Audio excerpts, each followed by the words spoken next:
Welcome to the show. Before we get started, please go ahead and hit the like and subscribe to the channel. It really helps. We appreciate it. In this episode, we are going to look at something that's rather interesting about photography and history. So let's dive right in. Why are people never smiling in old photographs? Something I've always wondered. First developed in the late 1820s, photography combined art and science into one medium, capable of capturing an image in the moment. The innovation transformed recorded history into something that could be documented in pictures, as well as text.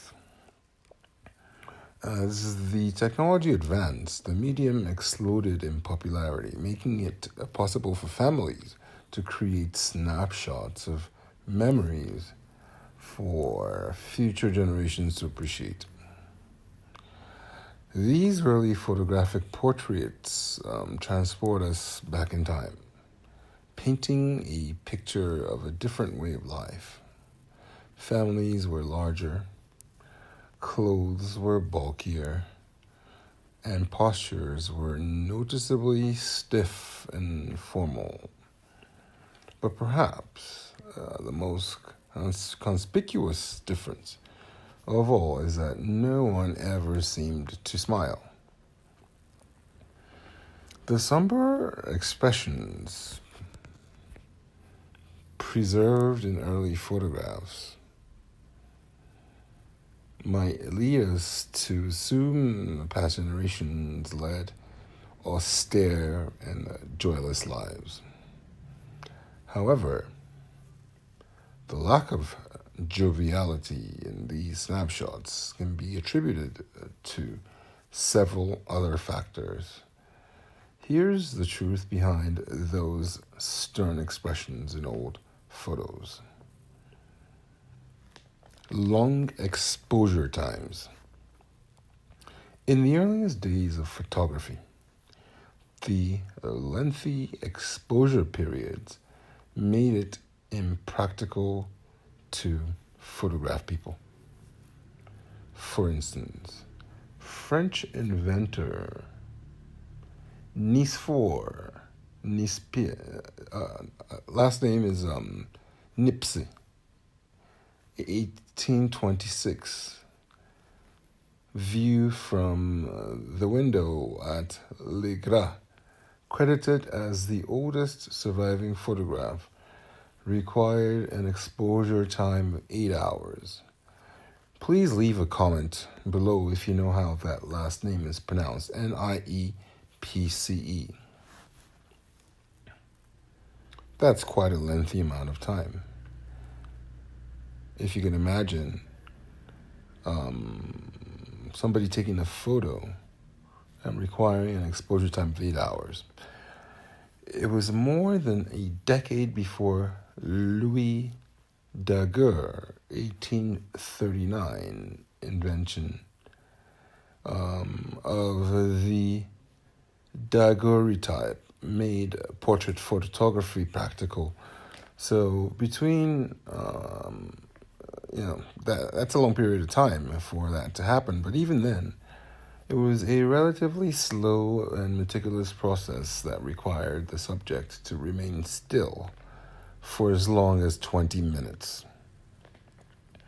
By the early 1840s, photographic technology had advanced further, and the daguerreotype images that once required a 20-minute exposure needed only 20 seconds to process. Isn't it amazing how quickly technology advances?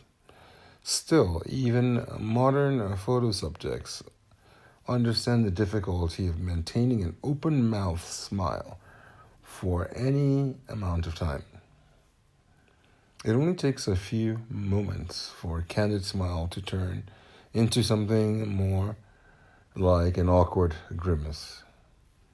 And anyone who has dealt with a restless child can attest that more than a few seconds of remaining motionless is a formidable challenge.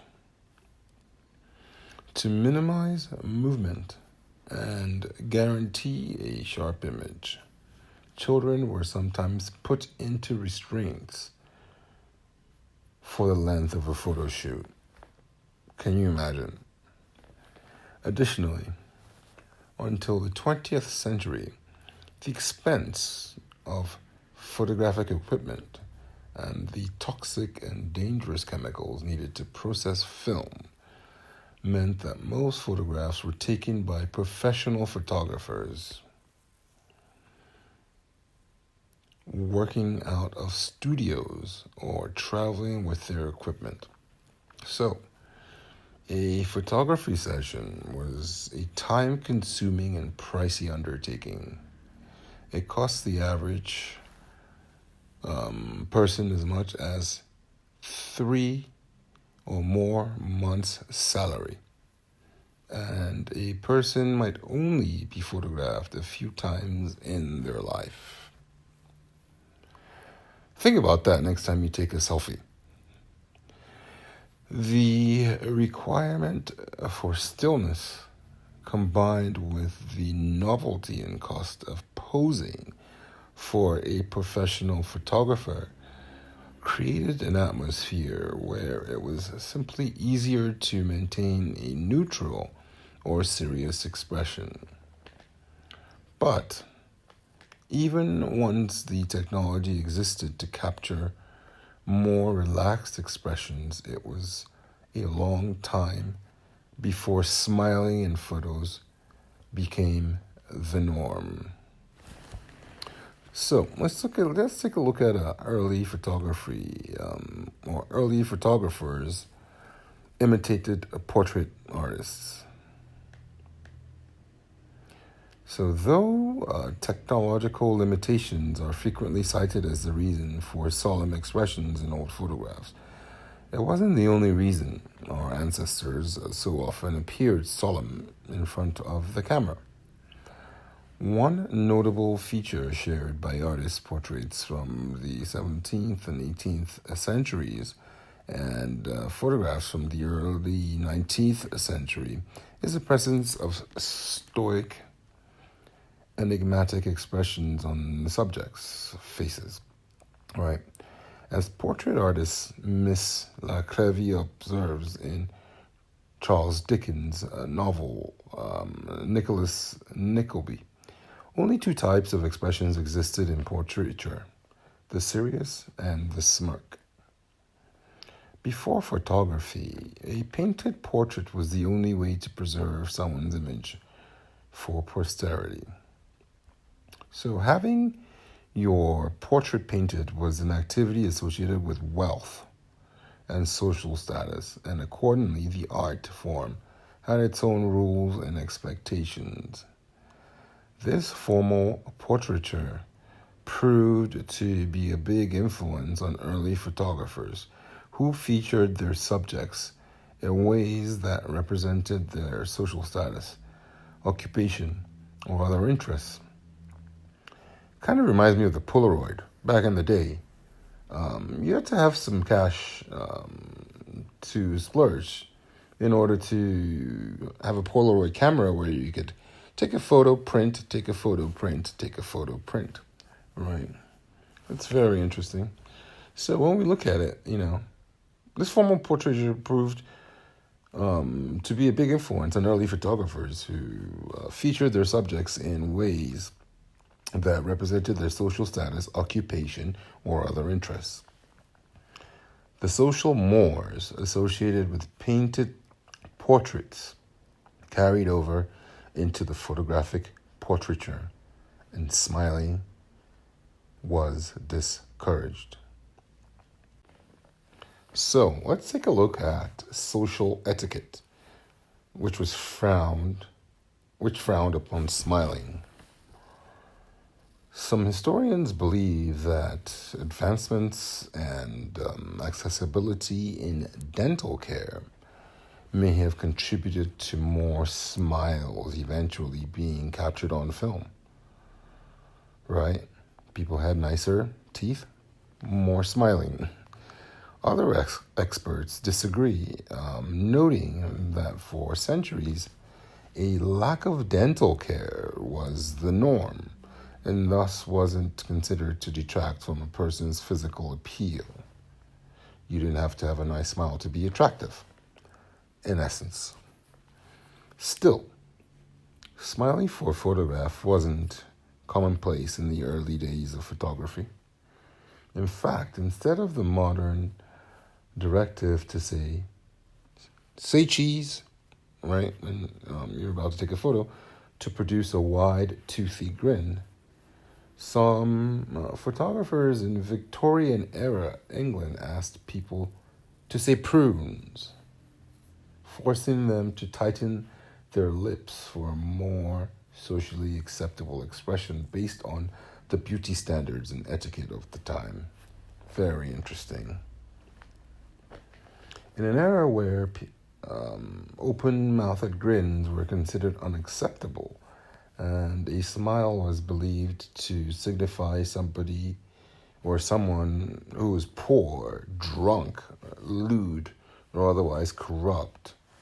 It was rare for somebody to choose to smile in a portrait, and even less likely that a photographer would encourage it. That all changed, however, with Kodak's democratization of photography in the earlier 20th century. So, let's look at the Kodak revolution, a company that we often don't think about nowadays because you're just taking a photo with your Android or your iPhone. We don't think about Kodak anymore. As photography became more accessible in the late 19th century, a wider variety of people took and sat for photographs. And what was acceptable in portrait photography became less rigid. In 1888, Kodak founder George Eastman started a photographic revolution that put cameras in the hands of amateur photographers and gave them an instruction manual on how to take good photos. In 1900, the Kodak Brownie camera was marketed for children and sold for just $1, creating a photography craze that appealed to adults as well. Amazing. This is Instagram before Instagram, y'all. By the 1920s, a century after the first landscape photographs were captured on film, more relaxed postures and a greater variety of expressions, including closed and open-mouthed smiles, were common in both amateur and professional photography. So with the advent of color photography, which was mind-blowing, of course, the popularity of candid photos and the rise of affordable personal cameras capturing an array of expressions, including moments of genuine joy, became the gold standard. Thank you for joining us on this journey of history and photography. Hope you enjoyed the episode. Please head over to buymeacoffee.com/Samson King. We always appreciate it. If you can donate there, hit the like button, subscribe to the channel. And as always, thanks for stopping by, and we'll see you next time.